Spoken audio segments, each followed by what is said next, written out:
feel-good breakfast show.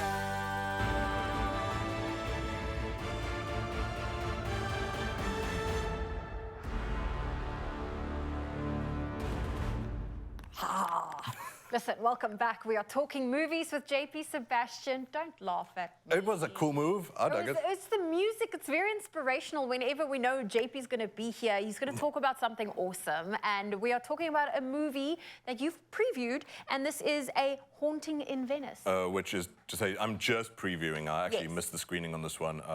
Life came at me fast. But this one would be the third in a series now.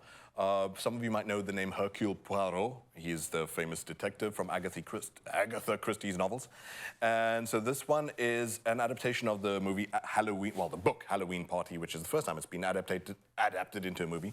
Previously, these have been TV series a lot, and the first two movies of these would have been also directed by Kenneth Branagh. Also starring Kenneth Branagh in Death of the Nile was like 1 year ago, and then prior to that was Murder on the Orient Express. But here is a clip from A Haunting in Venice out today. I must tell you, madame, I have been all my life uncharmed by your kind. My kind? Opportunists who prey on the vulnerable, no? You don't believe in the soul's endurance after death? I have lost my faith. How sad for you. Yes, it is most sad. The truth is sad. Please understand, madame, I would welcome with open arms any honest sign of devil or demon or ghost. For if there is a ghost, there is a soul. If there is a soul, there is a God who made it. And if we have God, we have everything, meaning, order, justice. But I have seen too much of the world. Countless crimes, 2 wars, the bitter evil of human indifference. And I conclude, no. No God, no ghosts. With respect, no mediums who can speak to them.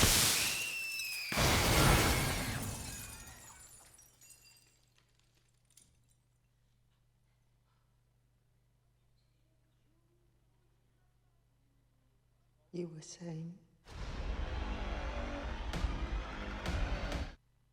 JP Sebastian, you think if you saw a movie, you would have arrived with moustache? I wish that I had a name more exciting than John Paul. We go with JP. Maybe I deserve the moustache then. You seem like one of those ladies who wishes she had a moustache. No, not at all. Trust me. It's all laser. No, but listen, let's focus on this movie because it's got a stellar Zoom cast. in on the moustache. No, I'm joking. It's got a stellar cast. Yes, I mean, Tina Fey in there. You see Tina Fey's name, automatically you think, oh, there's comedy. And then you see that preview Saturday and you're Night like, Live, nope, there's nothing funny about that. Yeah, so she would be the assistant in a way to this detective. And this, as you rightly pointed out, would be her first non-comedic movie that she's doing.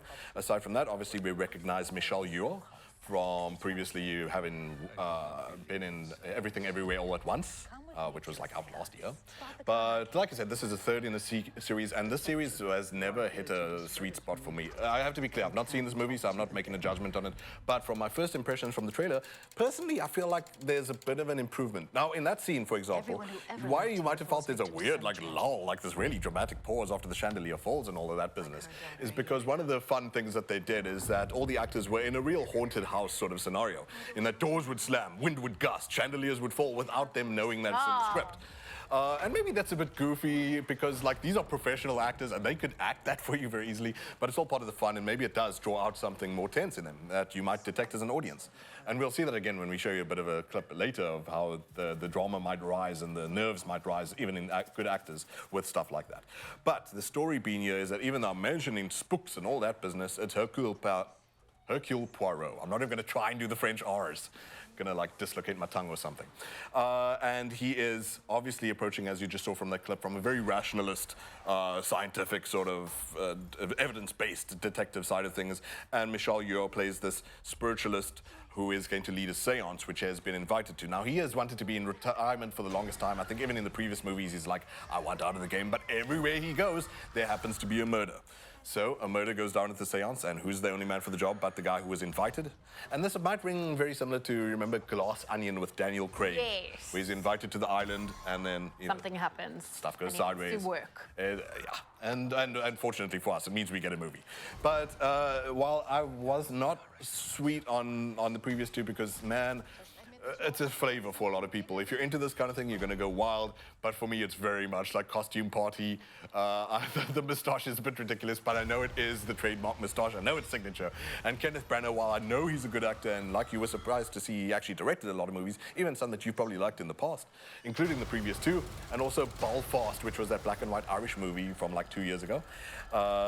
He is also leading as Poirot, and I think that he's sort of, at least to my relief, reined in a bit of the Flemish accent a bit. That might be the correct accent, but to me it's so like, because we do Pepe Le Pew so often and all that ridiculousness, I think the accent's sort of like worn out for me. It's pretty unfair to the accent, I guess. But yeah, it's actually stylistically seems to have taken more of a handheld camera type of feel, more of a real, more in the room type of feel, rather than over-designed. And I think that over-design can come about from like where the previous casts were very star-studded. Gal Gadot and Daisy Ridley and all that kind of business. So you feel very much like you have to use the time you've got with these actors. I think they're doing a lot more experimental stuff here. I hope it doesn't detract too much from the tension of trying to figure out the mystery yourself as an audience. But at least I think it's an intelligent shift to, let's be a bit more off-the-cuff stylistic. Yeah. So let's look at a bit of that off-the-cuff stylistic kind of thing in Haunting in Venice in another clip that really exhibits what I'm trying to talk about a lot better. Out today. Spirits, you scream and shout, and no one hears. We do now. Alicia Drake, find your voice. It just got cold. Does anyone else feel a chill? Is someone there?